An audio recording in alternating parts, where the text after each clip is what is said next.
Okay, ndabasuje kandi mbaye nikaze kuri Vibes on the Top. Nk'ibisanzwe ni Yurik mubana buri munsi, n'ubu ndagarutse kugira ngo mbagezeho amakuru atandukanye y'imyidagaduro. Kuri ubu tugiye kugaruka ku nkuru ya MC Tino biri kuvugwa ko yasezeye Kate Radio akaba yigiriye kuri Royal FM. Ntujye kure udacikwa n'amakuru y'ubwino yishi nyuma yo gusezera kwa MC Tino akigira kuri Royal FM. MC Tino yasezeye kuri Kate Radio. Uyu yari umunyamakuru wa Kate Radio Kigali Today, umunyamakuru wakoraga mu myidagaduro, akora ikiganiro cyitwa Dunda Show cyatangiraga saa 9 kikageza saa 12 n'igice za buri wa mbere kugeza ku wa gatanu. Uyu ni MC Tino. Kuri ubu amakuru akaba avuga ko yasezeye muri Kate Radio. Inkuru mbazaniye ntabwo ari uko yasezeye kuri Kate Radio, ahubwo mbazaniye icyatumye ava kuri Kate Radio akaba yasezeye, akaba yagiye yasubiye mu rugo. Umuririmbyi akaba umushyushya rugamba Kasirye Martin, ubusanzwe yitwa Kasirye Martin ariko akaba yaramamaye nka MC Tino. Yasezeye kuri Kate Radio nyuma y'imyaka 3 akorera iki gitangazamakuru, abinyujije mu kiganiro cy'imyidagaduro Dunda Show cyakundwaga n'urubyiruko n'abahanzi b'umuziki nyarwanda.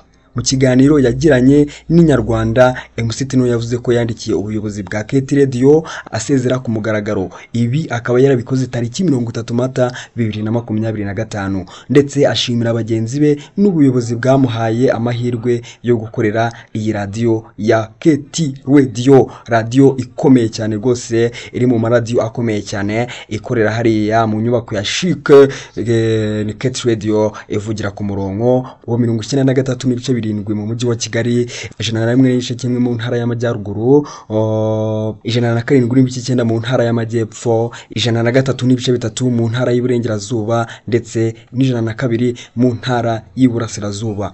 MC Tino yatangaje ko agiye gutangirira imirimo mishya kuri Royal FM, aho azajya yobora ikiganiro gishya gitangira saa 12 z'umugoroba kugeza saa 4 z'ijoro. Ni ikiganiro azajya yobora mu Kinyarwanda ariko akazajya anyuzamo n'icyongereza. Mu magambo ye yaravuze ati bampaye diru nziza, amafaranga barayongera. Nukuvuga ngo kuva Aisa Kiza yaba umuyobozi wungirije wa Royal FM ari guhindura byinshi kuri iyi radio. Niho twavuganye ibi byose, rero ndamushimira cyane. MC Tino yakomeje avuga ko yishimiye icyerekezo gishya cy'iyi radio, ashimira Aisa Kiza umuyobozi wungirije wa Royal FM ku ntambwe ari gushyiramo mu kuzamura urwego rw'itangazamakuru. MC Tino ni umwe mu banyamakuru bamenyekanye cyane mu Rwanda kubera ubuhanga bwe mu gushyushya ibirori no kuyobora ibiganiro by'imyidagaduro ku maradiyo atandukanye. Yatangiye kumenyekana mu itangazamakuru binyuze kuri Royal FM,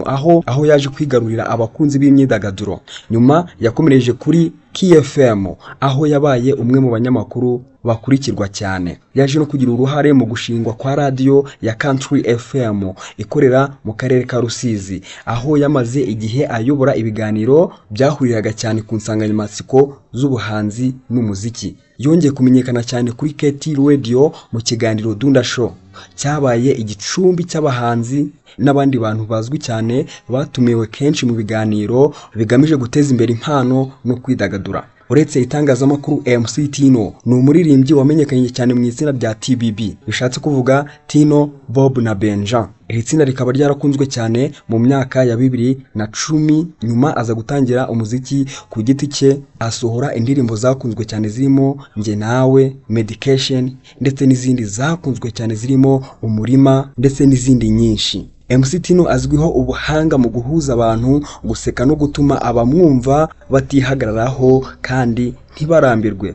Bikaba bimugira umwe mu banyamakuru b'imyidagaduro batanga ibyishimo ariko banagira uruhare mu guteza imbere impano nshya. MC Tino rero akaba yatangaje ko yishimira imyaka 3 yarishize akorera Kate Radio, akaba agiye gukomereza umwuga w'itangazamakuru kuri Royal FM, aho afata mu rugo kuriwe kuko ariho hantu hambere rwose yazamukiye akora itangazamakuru mu myidagaduro. Akora uyu mwuga w'itangazamakuru agenda yamamara uko bwije no kubikeye kuri ubu, akaba rwose bivugwa ko yisuriye mu rugo kuri Royal FM.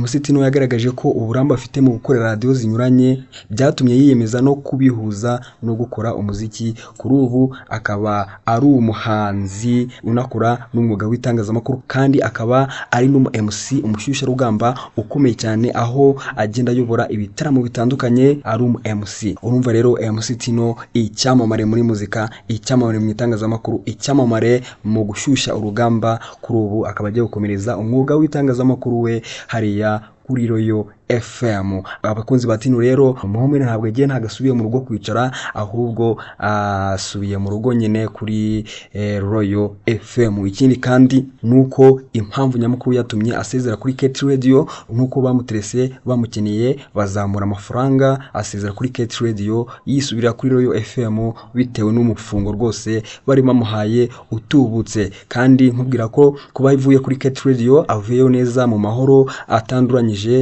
nta kibazo bafitanye kuko we yarabisabye ku giti cye kandi barabimwemerera. Ubuyobozi bwa Kate Radio buramushimira kandi bamwifuriza amahirwe n'imigisha mu mirimo mishya agiye gutangira kuri Royal FM. Nuko bimeze rero Tino ubwo nuko izajya twumva kuri Royal FM, ubundi hanyuma tukazajya twumva n'imiziki ye nk'ibisanzwe kandi tukazajya duhora nawe mu bitaramo bitandukanye kuko no MC ukomeye hano mu gihugu cy'u Rwanda. Ngayo nguko rero bashimira mwese mwamaze gukora subscribe. Ikindi kandi niba utarayikora ukabona ari ngombwa ntugende udakanze kuri subscribe kwako kazogera, ubundi ngo dukomeze kugenda twibanira umunsi ku wundi bagezaho amakuru y'imyidagaduro, amakuru ya showbiz.